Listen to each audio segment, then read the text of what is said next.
Hi, you guys. It's Lindsay from Inside the Hem, and boy, has it been a week for sewists. We've got some really big news that is shaking up our world, and it is a big one, so buckle up.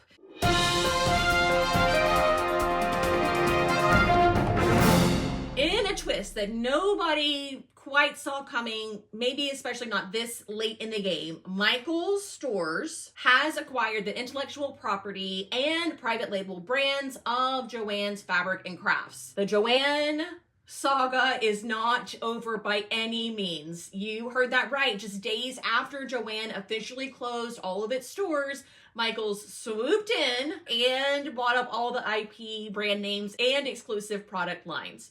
So let's unpack exactly what this means for your fabric stash and for the future of home sewing brick and mortar local stores. First off, let's break down what it means when a company acquires another's intellectual property and private label brands. To be honest, I didn't even really know what all that meant. But in simple terms, Michaels now owns the right to Joann's brand names, product designs, and exclusive product lines. So to be clear, Michaels did not buy the stores, did not buy the real estate, did not buy like the physical locations, take over any leases, none of that. What they did buy is the branding, the logos, the trademarks, product names, exclusive product lines that Joann's created and owned.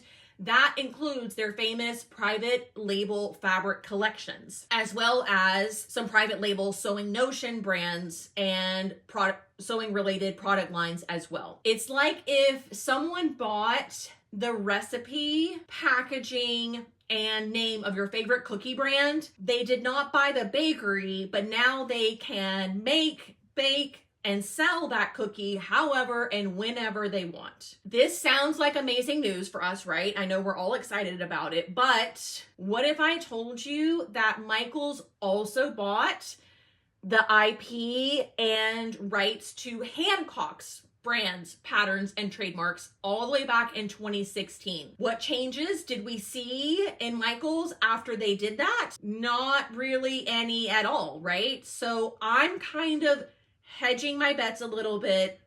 I'm a little leery as to what is going to happen with all of this Joann IP and product lines. If it goes the same way as Hancock did, nothing will change, but I'm hopeful and praying that that is not the case. So what exactly did Michaels get in the purchase of the IP and the product lines and all of that? So one of the big things for us garment sewers is the private label fabric lines. Do you remember whenever you would buy fabric at Joann and on the selvage it would read produced exclusively for Joann? That is a private label. That's the easiest way to recognize a private label fabric. These private label fabrics were often bundled into a collection, and that is what we would recognize them. That's how we would recognize them by name, especially if you ever shopped their sales. You know, collections like So Classics, the Casa collection. I know you know that one for like all the special occasion stuff. Think silky types that had all of the rayon and polyester prints and all that kind of stuff. For the quilters that are out there, you're familiar with Keepsake Calico. You might also remember the Pop line that was like kind of promoted as kids' clothes. I kind of found some cute stuff for adults there, but anyways, that line was a private label. And I don't mean to trigger your PTSD, but it also includes all of their Blizzard fleece, So Lush, and all of those like plush fabrics that we would see rows and rows and rows of all year long and could never understand why they kept selling it, because it was a private label. It was probably super cheap for them to produce. And so anyways, Michaels owns that now. Congratulations, Michaels. You got all the fleece. So like I said before, many of these fabrics were marked with the produced exclusively for Joann on the selvage, but another way to identify private label fabrics is by the end of the bolt itself. So if you ever saw a fabric that did not have a designer name, it didn't say Robert Kaufman or Art Gallery or Telio, but instead said something like apparel crepe, novelty woven, chances are that was part of a Joann in-house line as well. So you may not have known this, but Joann also had their own line of sewing notions and tools to kind of compete with the Dritzes of the world. Remember that brand Fabini, that had the elastics and the fasteners and all of those kinds of things? All of these things are now owned by Michaels, meaning you could soon see these fabrics and notions sold in stores, online, rebranded as something else, kept their original name. It's really too soon to tell. There are a few different ways that the Michaels and Joann deal could play out for us as sewists and shoppers. Will every Michaels suddenly get a fabric section? Will they install cutting tables? Well, here are a few realistic scenarios. First up, Michaels could start integrating Joann's private label fabrics and sewing tools into their stores. This is ideal for all of us. This is what we want, a place to go in person and shop. So the next time you're strolling through Michaels, you might see bolts of Sew Classics or Casa Collection fabrics right alongside the yarn and the scrapbooking supplies. They'll just have their own sewing section now. Then there's scenario 2, where they could decide to go all in online. So imagine a digital only fabric shop, kind of like a Joann reboot, still using the Joann name and branding and all of that, carrying all the same fabric, but without the overhaul of the stores, without having to do any remodeling and all of that kind of stuff. And then scenario 3 is like the Goldilocks of them all. It's kind of the one in the middle, where Michaels might create smaller curated sewing sections in their existing stores. They would likely feature like Joann's best-selling fabrics and tools. Probably like double brush poly would be a really good example. That fleece might also be another example. But don't expect like the big giant fabric aisles or by the yard cutting counters that we were used to at Joann. It would be more of like a streamlined, scaled back version of the full Joann experience. Honestly, again, it's way too early to know. Michaels did not indicate at all how this would look in stores in their press release.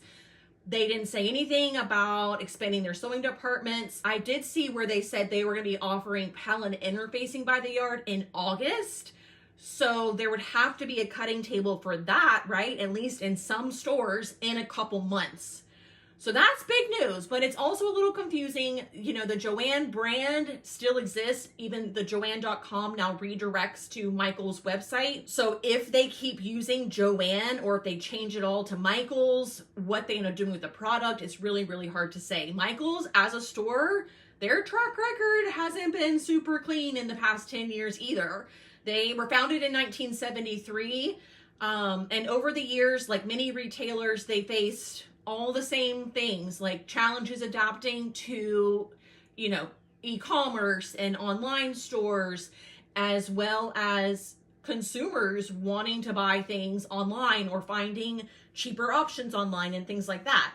In the 2010s, though, Michaels was on an expansion spree. They were opening more and more stores. The retail landscape was still shifting, and probably even more rapidly as the internet and all of that became more a part of everybody's everyday lives. Those consumer behaviors began to challenge brick and mortar stores across all industries. By 2019, Michaels made a strategic decision to streamline their operations. They had owned this regional arts and crafts store called Pat Catan. Does anybody remember those?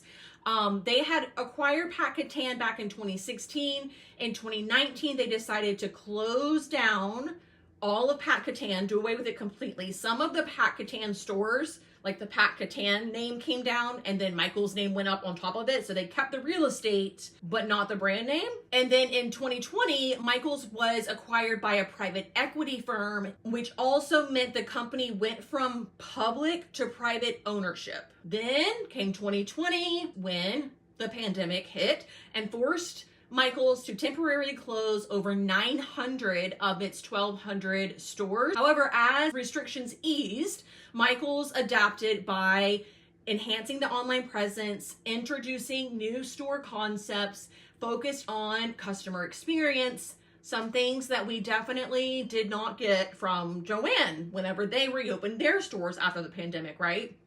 In a notable move, that same year, Michaels acquired up to 40 store leases and a distribution center from AC Moore. Who remembers that news item? AC Moore had announced the closure of all of its 145 stores. The acquisition of the 40 leases allowed Michaels to expand its footprint again, especially in regions where AC Moore had a strong presence. From adapting to the digital age to navigating a global pandemic, the company has shown resilience and adaptability. Their strategic decisions, including acquisitions and focusing on an enhanced customer experience, have certainly positioned them to remain a significant player in the arts and crafts retail space, probably setting them up pretty well to take over these Joann brands. All that said, though, as great of a store as Michaels has been, it's mostly been a store focusing on crafting, decor, and art supplies. Their sewing section, pretty minimal, if not non-existent. There are concerns about whether or not Michaels really understands the Garment Sewists. Like, will they keep investing in fabrications that we love? Will they train their employees to actually know what rayon chally is? So unless they are really, really ready to invest in garment sewing, there's a chance we'll only see pieces of Joann's legacy stick around in the sewing section. This move could still signal something exciting. Michaels is not a small operation. You just heard throughout their history, they are evolving, they are changing, they are investing. They've said that they've already expanded their fabric sections in over 680 stores. I haven't seen that necessarily, but there are plans to extend it to 280 more stores this year. They have the resources to streamline Joann's best ideas, modernize those offerings, and maybe, just maybe, offer a better experience, especially for beginner sewers. A clean store, knowledgeable staff, easy to understand sales. I mean, can you imagine? It would be amazing. Over 600 new products are being added, and in addition to those private labels that I already talked about, you will see big brand names that you recognize at Michaels for the first time, including Brother Sewing Machines, Coats and Clark Thread, Oliso Irons, and like I mentioned earlier, Pellin Interfacing. Michaels has also launched a dedicated landing page to welcome Joann customers. So now when you type in joann.com, it redirects you to this page on Michaels' website, and they have curated that page to highlight some products that you used to be able to get at Joann and now that you can get at Michaels. Now, I need to know, what do you think? Will Michaels step up and become a go-to sewing destination? Or are you already moving on to your favorite online shops and you're letting these big corporations kind of do their own thing and we're just going to continue to shop small? I want to hear your thoughts. Drop a comment below. If you want to stay up on all the twists and turns of the sewing world, including what's happening with the big four patterns, like, subscribe, and click that notification bell. I will be following this story closely. I'll be back very, very soon with all the tea on the big four sale. In the meantime, keep sewing, keep asking the real important questions, like, what about the buttons and the zippers, Michaels? Where are we going to get those? All right, I'll see you all very soon. Bye.